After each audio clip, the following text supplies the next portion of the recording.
I can't be with you.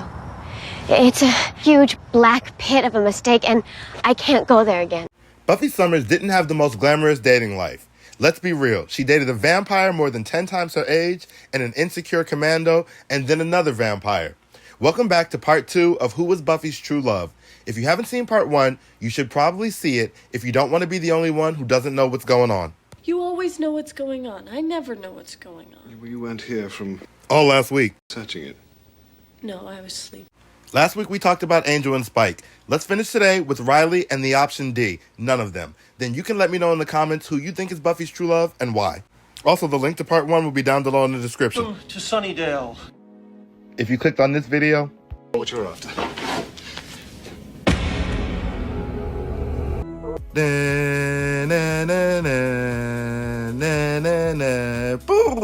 Buffy bot. When Buffy Summers started her college journey in season 4, her love life was in pieces. Angel was gone, her first great heartbreak still fresh, and she was trying to balance being both a student and the Slayer. I mean, it's just so overwhelming. Don't you feel completely disoriented? Enter Riley Finn, a teaching assistant with corn-fed charm and a secret of his own. It's nice to meet you both. I'm nice to meet. Unlike Angel or Spike, Riley wasn't a creature of the night. He was a soldier, part of a government demon hunting project called the Initiative. What started as shy flirting in the halls of UC Sunnydale quickly grew into something deeper. A partnership built on trust, shared battles, and at least for a time, genuine stability. The Slayer. Yeah, that's me. We thought you were a myth. Well, you were myth taken. So what worked for them? Riley was the normal choice. He wasn't cursed, he wasn't hundreds of years older than her, or toxic, and on paper, he was the perfect fit. Riley Finn was dependable, strong in his own right, and for a while, he gave Buffy exactly what she thought she wanted. Riley really was a glimpse at a normal life, of course minus the Initiative stuff. Riley's military training and order helped to contrast Buffy's often chaotic life. Speaking of the Initiative, the fact that Riley and Buffy both mutually hunted vampires and demons was another positive. It's always good when you can share mutual interests with your partner. One of the biggest strengths of their relationship was balance. Riley treated Buffy like an equal, not a damsel in distress and not some mystical burden, but a partner, at least at first. With all that said, Riley had a ton of negatives. But before we get into that, y'all please like, subscribe, and comment, and show me some extra love this week. Videos split into parts historically don't do well, but with work I couldn't get the whole thing done last week, so it had to be a 2-parter. Thanks! But for all the things that made Buffy and Riley's relationship seem solid on the surface, underneath cracks were forming. One of the biggest problems was the lack of that undeniable spark. Compared to the fiery passion Buffy had with Angel, or even the complicated chemistry she later shares with Spike, her connection with Riley often felt flat. Stable, yes. Safe, yes. But never earth-shattering. And maybe that's why throughout their entire time together, she wasn't as vulnerable or open as she was with the other two. Riley also struggled with deep insecurities. Being in love with the Slayer meant living in her shadow, and he never quite knew how to handle that. Just another guy. And that's not enough for you? It's not enough for you. Instead of leaning on Buffy and communicating directly, he often vented his frustration to her friends, which only drove a bigger wedge between them. And with the Initiative gone and his purpose no longer there, his need to feel strong and needed eventually led him down some very unhealthy paths. At his lowest point, Riley even sought out vampires and let them suck him off, a dangerous and self-destructive attempt to feel wanted, which Buffy eventually discovers. Buffy! We only came here because we care about you, friend. You need help. And when Buffy's mom becomes seriously ill in season 5, Riley's behavior made things even harder for her. Instead of offering the support Buffy desperately needed during one of the most painful moments of her life, he grew more distant and resentful, fixating on his own sense of inadequacy. This all came to a breaking point when the infamous ultimatum. Riley told Buffy she had to open up to him fully, to love him completely, or he would leave. You're giving me an ultimatum? No, I'm not. Yes, you are. You expect me to get over it now, or you're gone?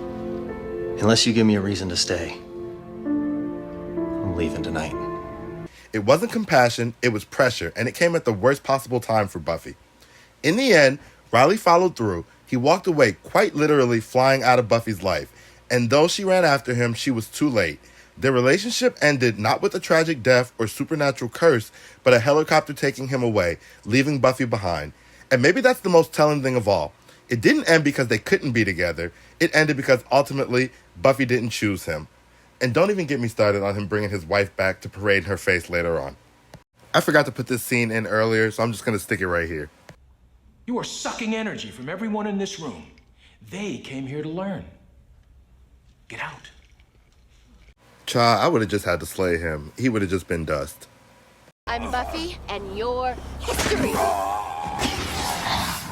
So after looking at Angel, Spike, Riley, and all the twists and turns of Buffy's love life, what's the final answer? Well, maybe it's none of them. Hear me out. Buffy was at such different stages of her life with each of her major relationships that she never really was in a place to fully give herself to someone else. With Angel, it was heartbreak, centuries of tragedy and guilt. And Spike, it was complicated grief and self-destruction. With Riley, it was, well, trying to be normal while also being the Slayer. And honestly, never quite feeling the spark that makes love fully bloom. Each relationship worked in some ways, but ultimately, Buffy was figuring out who she was on her own terms. And she even kind of admits this to herself. In Season 7, when talking to Angel about her own feelings, she compares herself to cookie dough. Unbaked, not ready to fully be committed, still figuring out who she is before she can fully be loved or fully love someone else. I'm cookie dough. I'm not done baking. I'm not finished becoming to whoever the hell it is I'm gonna turn out to be. Maybe one day I turn around and realize I'm ready.